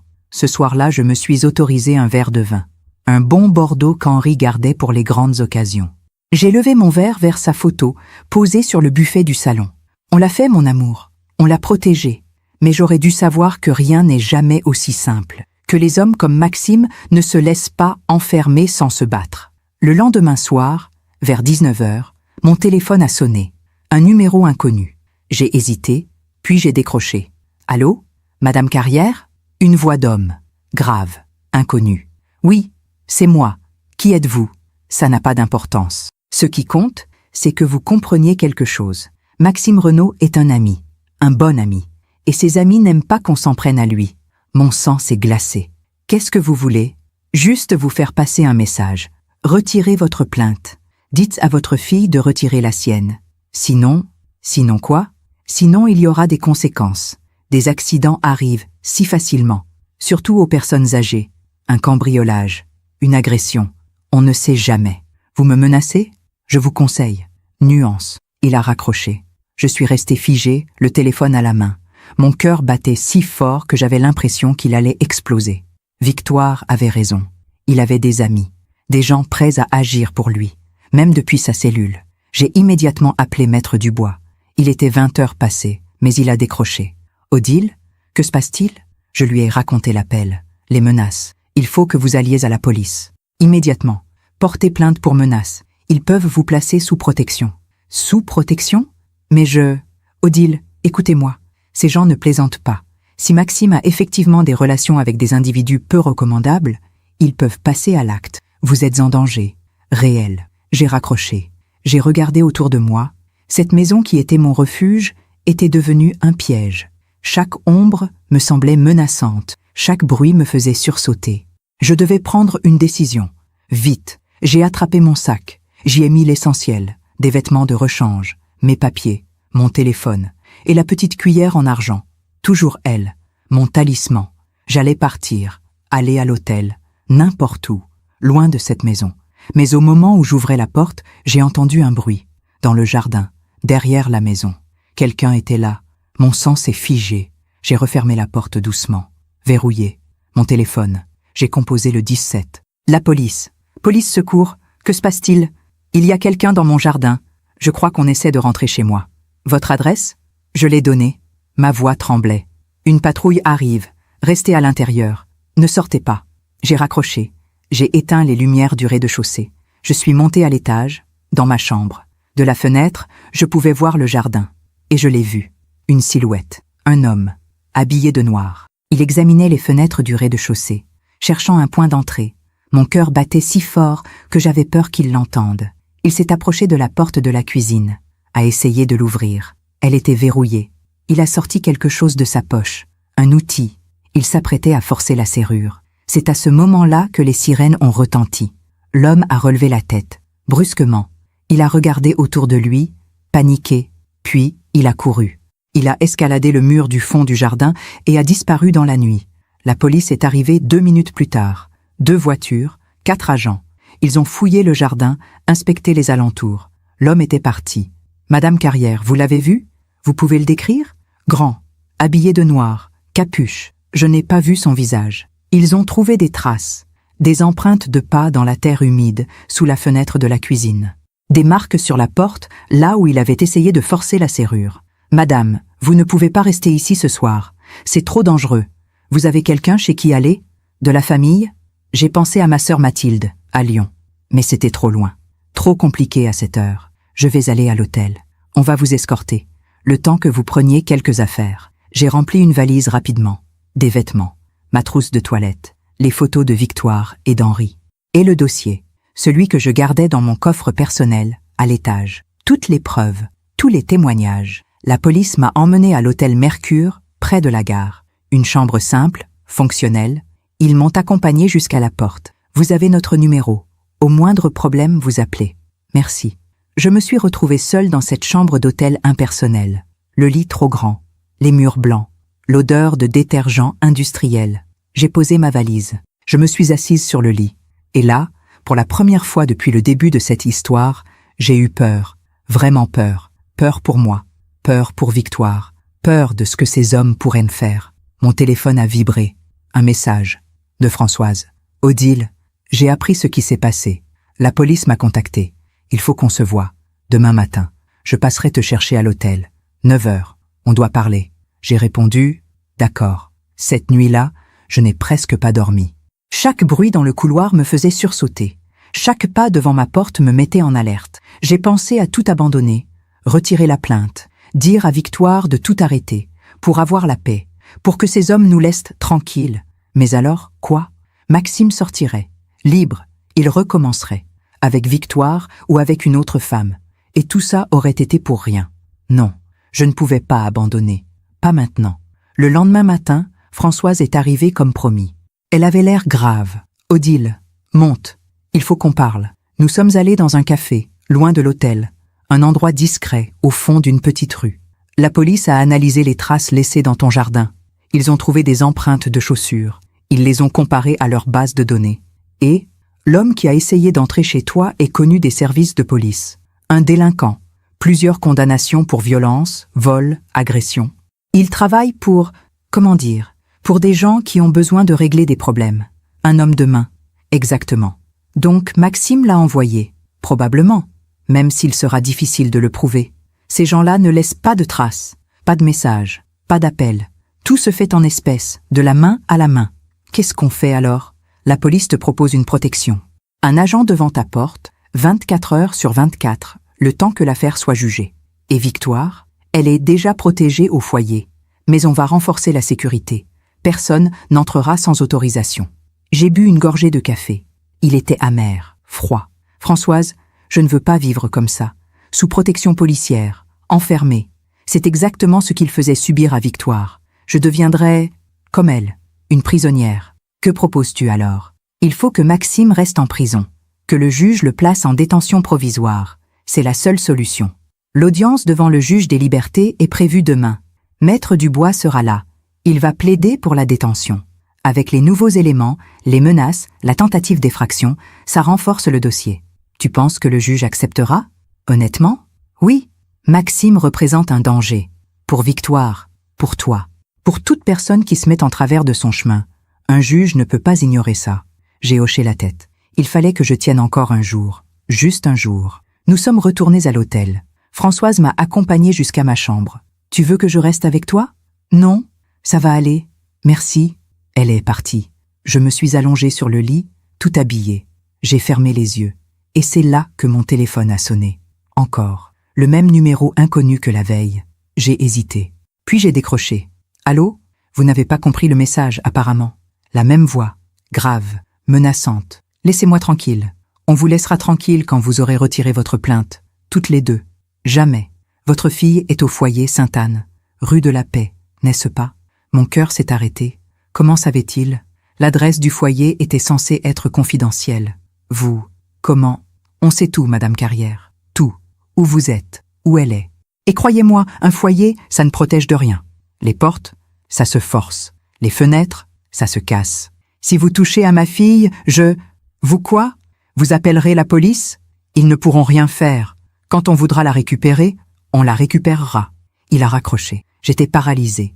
Il savait où était Victoire. Il pouvait l'atteindre. Même au foyer. Même protégée. J'ai immédiatement appelé Françoise. Affolée. Ils savent où est Victoire. Ils connaissent l'adresse du foyer. Il faut la déplacer. Maintenant. Odile, calme-toi. Explique-moi. Je lui ai raconté l'appel. Les menaces. D'accord. Je contacte le foyer immédiatement. On va renforcer la sécurité. Et je vais voir si on peut la déplacer dans un autre centre. Plus discret. Fais vite, s'il te plaît. Je m'en occupe. Reste où tu es. Ne bouge pas. J'ai raccroché. J'ai fait les 100 pas dans la chambre. Mon esprit tournait à toute vitesse. Il fallait que je trouve une solution. Une vraie solution. Définitive. Et c'est là que j'ai compris. Il y avait une seule façon de mettre fin à tout ça. Une seule façon de nous protéger vraiment, Victoire et moi. Il fallait que Maxime ne sorte jamais de prison, que le juge le place en détention provisoire, que l'instruction aille jusqu'au bout, que le procès ait lieu, et qu'il soit condamné, lourdement. Mais pour ça, il fallait plus que des témoignages, plus que des certificats médicaux. Il fallait une preuve irréfutable, quelque chose qui le confonde définitivement. J'ai ouvert ma valise. J'ai sorti le dossier, tous les documents que j'avais rassemblés. Et là, au fond, j'ai trouvé ce que je cherchais. Le téléphone de Victoire, son ancien téléphone, celui que Maxime lui avait confisqué, mais qu'elle avait réussi à cacher au fond d'un tiroir dans le garage avant que je vienne la chercher. Elle me l'avait donné à l'hôpital, la nuit où je l'avais emmené. Garde-le, maman. Il y a peut-être des messages, des preuves. Je ne l'avais pas encore regardé. Je ne savais même pas s'il fonctionnait encore. J'ai branché le chargeur. L'écran s'est allumé, faiblement, puis plus fort. Il fonctionnait. J'ai ouvert les messages. Il y en avait des centaines, de Maxime, des messages d'amour au début, puis des messages de contrôle, de jalousie, de colère, d'insultes. Où es-tu? Réponds-moi immédiatement. Tu me mens. Je le sais. Tu es une menteuse. Si tu continues comme ça, tu vas le regretter. Tu ne mérites pas mon amour. Tu es pathétique. Chaque message était pire que le précédent. Mais ce n'était pas tout. Il y avait aussi des photos. Des photos que Maxime avait envoyées. Des photos de Victoire, prises à son insu. Victoire endormie. Victoire dans la douche. Victoire en train de pleurer. Et puis, tout au fond, j'ai trouvé quelque chose d'encore plus terrible. Des enregistrements audio, des conversations, des moments où Maxime la humiliait, la menaçait, la frappait. On entendait les cris, les supplications, les coups. C'était insoutenable, mais c'était aussi la preuve que je cherchais, la preuve absolue de ce qu'il lui avait fait. J'ai immédiatement appelé Maître Dubois. « Maître, j'ai trouvé quelque chose. Le téléphone de Victoire, avec des messages, des photos, des enregistrements. » Un silence, puis sa voix, excitée. « Odile, c'est énorme. C'est exactement ce qu'il nous fallait. Le juge ne pourra pas ignorer ça. Que dois-je faire? Apportez-moi le téléphone, maintenant. Je vais le remettre au procureur avant l'audience de demain. » Avec ça, Maxime n'a aucune chance de sortir. J'ai quitté l'hôtel. Un taxi m'a emmené au cabinet de Maître Dubois. Je lui ai remis le téléphone. Il l'a examiné, écouté les enregistrements. Son visage s'est assombri à chaque seconde. C'est monstrueux, vraiment monstrueux. Il va rester en prison? Avec ça, Il ne sortira pas avant le procès. Et au procès, avec tous ces éléments, il prendra le maximum. Plusieurs années. Plusieurs années. Plusieurs années où Victoire pourrait se reconstruire. Où nous pourrions vivre en paix. Je suis retournée à l'hôtel. Cette nuit-là, j'ai dormi. Vraiment dormi. Pour la première fois depuis des semaines. Parce que je savais. Je savais que c'était bientôt fini. Que la justice allait enfin faire son œuvre. L'audience devant le juge des libertés a eu lieu le lendemain matin. Je n'y assistais pas. Seuls les avocats et le procureur étaient présents. Mais Maître Dubois m'a appelé juste après. « Odile, il reste en détention provisoire. » Le juge a été catégorique. Avec les enregistrements, les menaces, la tentative d'effraction, il représente un danger trop important pour être libéré. J'ai fermé les yeux. Un immense soulagement m'a envahi. Combien de temps? Jusqu'au procès. L'instruction va prendre plusieurs mois, mais il restera enfermé pendant toute cette période. Et ses amis, ceux qui m'ont menacé, la police les recherche activement. L'homme qui a tenté d'entrer chez vous a été identifié grâce aux empreintes. Ils vont l'interpeller. Et il parlera. Ces gens-là parlent toujours quand ils risquent de longues peines. J'ai raccroché. J'ai regardé par la fenêtre de ma chambre d'hôtel. Il pleuvait. Une pluie fine, douce, qui lavait les rues. C'était fini. Vraiment fini. Victoire pouvait sortir du foyer, reprendre sa vie, lentement, à son rythme, mais reprendre sa vie. Et moi, je pouvais rentrer chez moi, dans ma maison, dans mon sanctuaire. Les semaines qui ont suivi ont été étranges, comme si le monde avait changé de couleur. Victoire est venue habiter avec moi le temps qu'elle se reconstruise, le temps qu'elle retrouve ses forces, physiques et mentales. Elle a repris du poids. Ses joues sont redevenues rondes, ses yeux ont retrouvé leur éclat. Lentement, très lentement, mais sûrement. Nous avons passé des heures à parler, à pleurer aussi. Elle me racontait ce qu'elle avait vécu, les humiliations, les coups, la peur constante. Et je l'écoutais, juste l'écouter, sans juger, sans dire « tu aurais dû », parce que dans ces situations, on ne peut jamais savoir ce qu'on aurait fait. « Maman, comment tu as su qu'il fallait que tu viennes me chercher ce soir-là ?» Ce soir-là, le soir où tout avait basculé, le soir dont je ne lui avais pas encore parlé en détail. « Tu veux savoir la vérité ?» Oui, je me suis levée. J'ai sorti de mon tiroir la petite cuillère en argent, celle qu'elle avait oubliée lors de ce premier déjeuner avec Maxime, celle que j'avais portée dans ma poche pendant plus de 2 ans. « Tu te souviens de cette cuillère ?» Elle l'a prise dans sa main. Ses yeux se sont embués. C'est celle que j'utilisais toujours. Depuis que tu es petite, tu l'avais oubliée ce fameux dimanche, et je l'ai gardée, comme un rappel, comme une promesse que je me suis faite à moi-même. Je ne t'abandonnerai jamais. Maman, ce soir-là, Victoire, je passais devant la maison, comme je le faisais souvent, et j'ai vu que le portail était entrouvert. Alors je suis entrée. J'ai entendu les cris, et puis je t'ai trouvée, dans ce garage. Elle s'est mise à pleurer, des sanglots profonds. Je pensais que personne ne viendrait jamais, que j'allais mourir là-dedans. Je serais venue 100 fois s'il l'avait fallu, 1000 fois. Nous sommes restés enlacés longtemps, très longtemps. Les mois ont passé. L'instruction avançait. Maître Dubois nous tenait informés. Les témoignages s'accumulaient. Anne et Sylvie, les anciennes compagnes, avaient été entendues. Leur récit était accablant, identique au vécu de Victoire. Le même schéma, la même manipulation, la même violence. Le procureur parle de récidive caractérisée, de dangerosité avérée. Maxime risque entre 5 et 10 ans de prison. 10 ans, une éternité pendant laquelle il ne pourrait faire de mal à personne. Et puis, quelque chose d'inattendu s'est produit. Un jour, 6 mois après son arrestation, Maître Dubois m'a appelé. « Odile, il faut que je vous parle de quelque chose qui concerne Maxime. Qu'est-ce qui se passe? Il est malade, très malade. » Malade? Il a fait un malaise en prison il y a 2 semaines. Les médecins ont fait des examens. Cancer du pancréas, stade avancé. J'ai mis quelques secondes à comprendre. Un cancer? Oui. Les médecins disent qu'il en a pour quelques mois. 1 an maximum. Le silence. Ce silence étrange quand on apprend qu'un monstre est mortel, lui aussi. Est-ce qu'il va sortir? Non. Il restera en prison, même malade. Le juge a été très clair. Mais Odile, il demande à voir Victoire. Mon sang s'est glacé. Hors de question. Je sais. Mais il a écrit une lettre. Pour elle. Il demande qu'on la lui transmette. Vous voulez que je vous l'envoie? Non. Jetez-la. Victoire n'a pas besoin de ça. Mais Maître Dubois m'a envoyé la lettre quand même. Par courrier. Je l'ai reçue quelques jours plus tard. Je l'ai ouverte. Je l'ai lue. C'était pathétique. Un tissu de mensonges et de manipulations.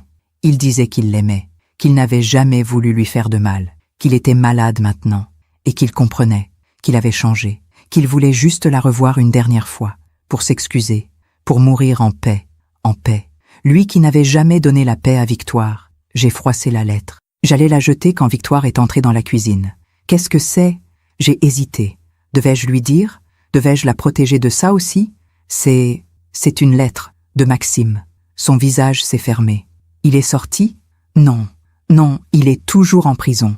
Mais il est malade, très malade. Il a un cancer. Elle n'a rien dit. Elle a juste regardé la lettre froissée dans ma main. Qu'est-ce qu'il dit? Des mensonges. Qu'il t'aime, qu'il veut te voir, qu'il a changé. Elle a tendu la main.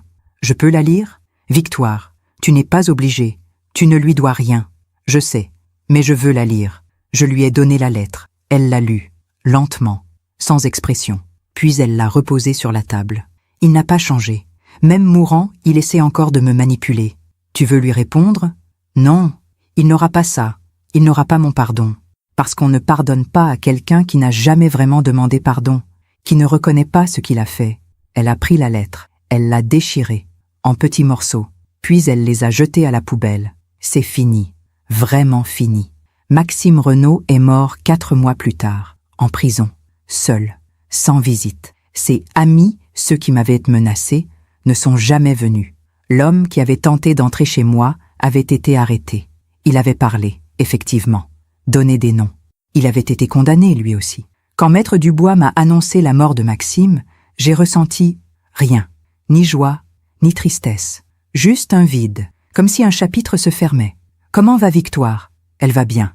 Elle a retrouvé du travail, un poste de graphiste dans une petite agence. Elle a emménagé dans son propre appartement, petit, mais à elle. Et vous, Odile? Moi, je vais bien aussi. Je reprends ma vie. Mais ce n'était pas tout à fait vrai, parce que certaines choses avaient changé en moi, définitivement. J'avais découvert une force que je ne me connaissais pas, une détermination, une capacité à me battre, à protéger, à ne jamais abandonner. Et j'avais aussi compris quelque chose de profond sur la justice et le karma. Pendant des mois, j'avais voulu me venger. J'avais imaginé des scénarios où Maxime souffrait autant qu'il avait fait souffrir Victoire, où il payait, vraiment payait pour ce qu'il avait fait. Mais finalement, je n'avais rien eu à faire. La vie s'était chargée de tout. La justice l'avait enfermé. La maladie l'avait emporté. Seul, abandonné. Exactement comme il avait abandonné Victoire dans ce garage. Le karma n'est pas une vengeance. Ce n'est pas nous qui punissons. C'est la vie. Les conséquences naturelles de nos actes qui finissent toujours par nous rattraper. Maxime avait détruit 3 femmes. Il était mort, détruit, lui aussi. Non par nos mains, mais par ses propres choix. Par sa propre violence qui s'était retournée contre lui. Un après-midi de printemps, presque 3 ans après cette nuit où j'avais trouvé Victoire dans le garage, nous sommes retournés ensemble au cimetière. Pas pour lui, pour Henri. Nous avons nettoyé sa tombe, posé des fleurs fraîches, des roses blanches, ses préférées. Papa aurait été fier de toi, maman. De nous, il aurait été fier de nous deux. Victoire a posé sa tête sur mon épaule. Tu m'as sauvé, tu le sais? Non. Tu t'es sauvé toi-même. J'ai juste été là. C'est tout ce qu'une mère peut faire. Être là. En rentrant, j'ai sorti la petite cuillère en argent. Je l'ai regardée longtemps, puis je l'ai rangée dans le tiroir du buffet, avec les autres couverts. À sa place, je n'avais plus besoin de la porter sur moi, plus besoin de ce talisman. Parce que la bataille était terminée. Victoire était libre, vraiment libre, et moi aussi. Quelques mois plus tard, Victoire a rencontré quelqu'un. Un homme doux, gentil, patient, un professeur de musique. Ils ont pris leur temps. Pas de précipitation, pas de grandes déclarations. Juste des gestes simples, des attentions, du respect. Un dimanche, elle me l'a présenté.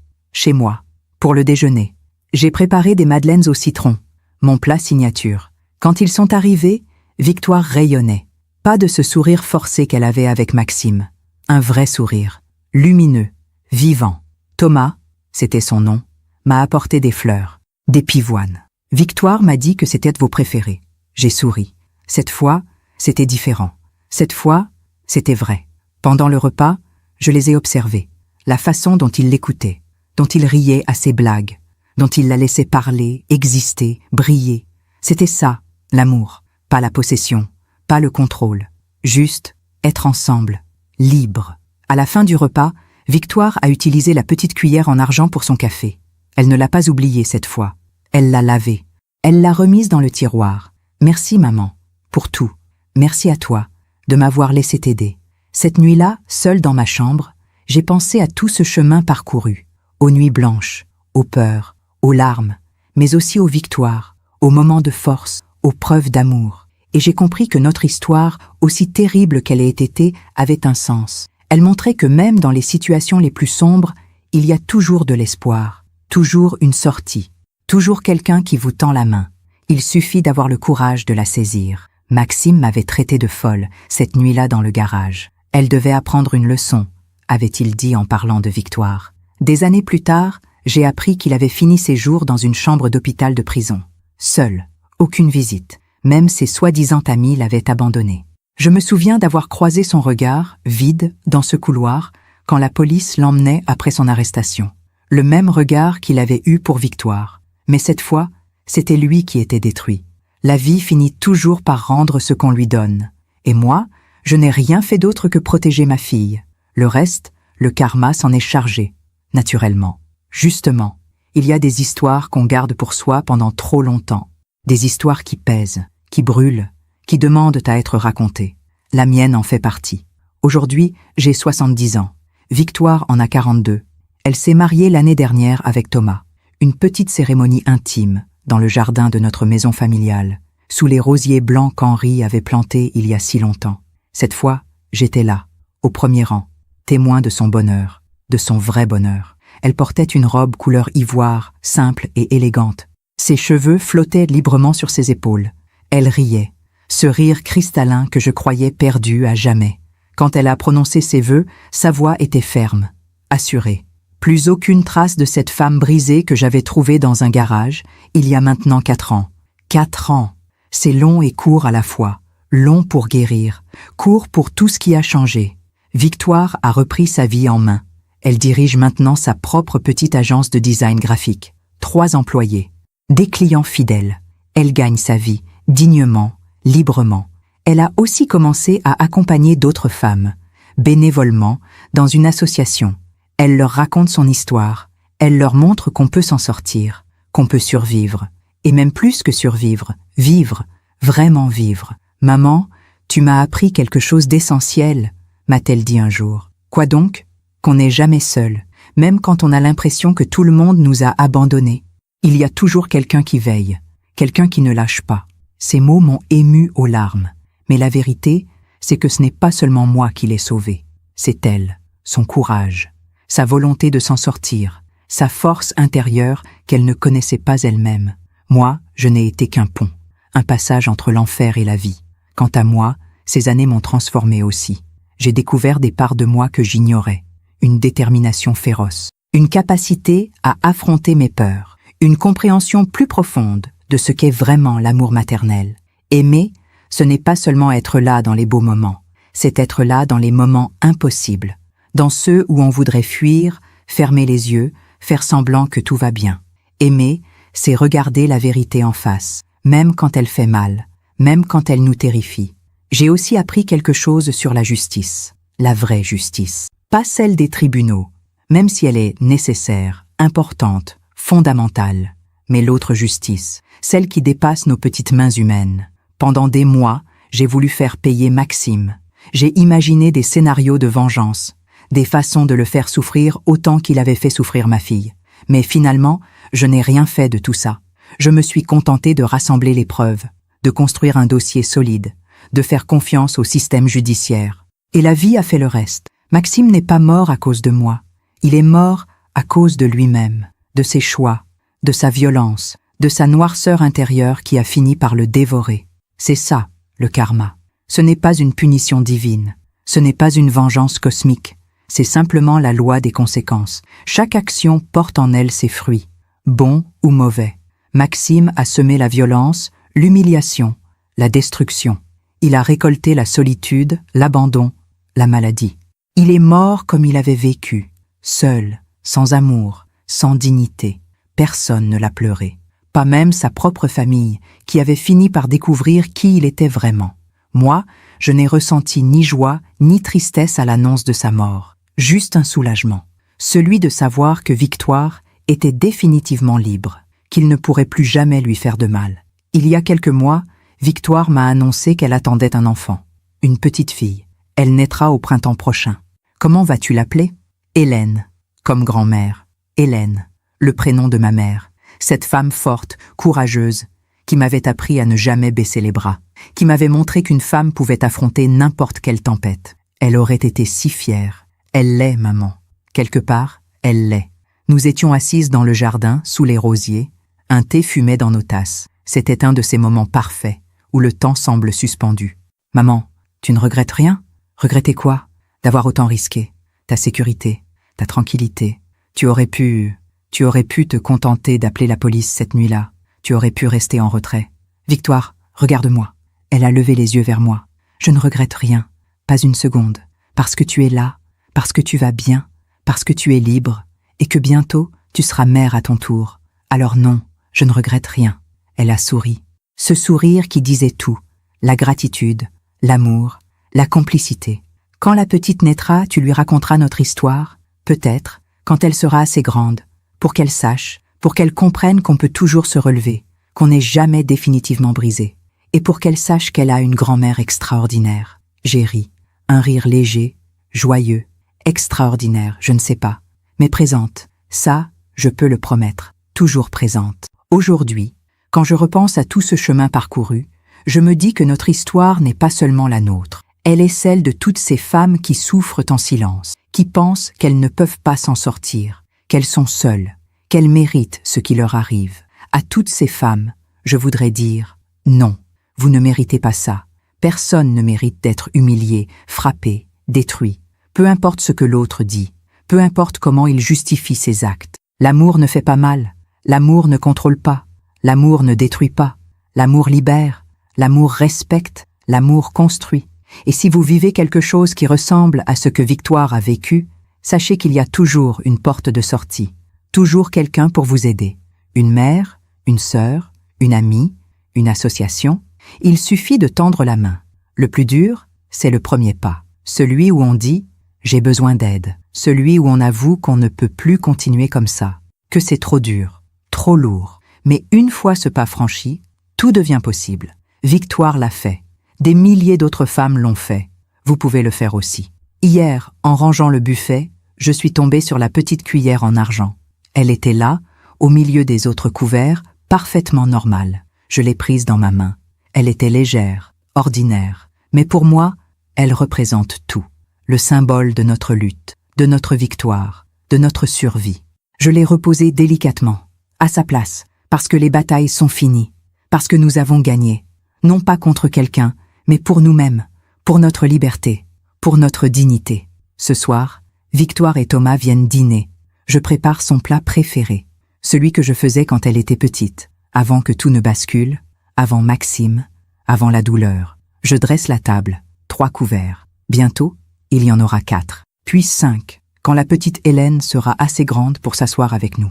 La vie continue, belle, pleine, riche, parce que nous avons choisi de vivre, vraiment vivre, pas juste survivre. Et si mon histoire aide ne serait-ce qu'une femme à ouvrir les yeux, à trouver le courage de partir, à comprendre qu'elle mérite mieux, alors tout cela aura eu un sens. Chaque douleur, chaque larme, chaque nuit d'insomnie, tout aura eu un sens. Parce qu'au bout du tunnel, il y a toujours de la lumière. Même quand on ne la voit pas encore, même quand on croit qu'elle n'existe pas, elle est là, elle nous attend. Il suffit de continuer à avancer, un pas après l'autre, avec courage, avec dignité, avec espoir. La sonnette retentit. Victoire et Thomas arrivent. Je vois leur silhouette à travers la vitre dépolie de la porte. Ils se tiennent par la main. J'ouvre la porte. Victoire me sourit. Ce sourire radieux que je croyais perdu à jamais. Bonsoir, maman. Bonsoir, ma chérie. Entrez. Tout est prêt. Et dans ce simple moment, une porte qui s'ouvre, des rires qui résonnent, une table dressée, il y a toute la beauté du monde, toute la victoire d'une vie qui reprend son cours.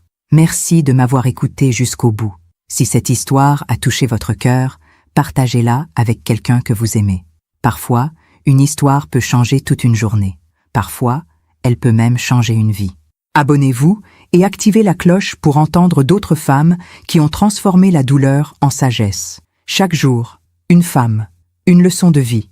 Que Dieu vous bénisse et à très bientôt.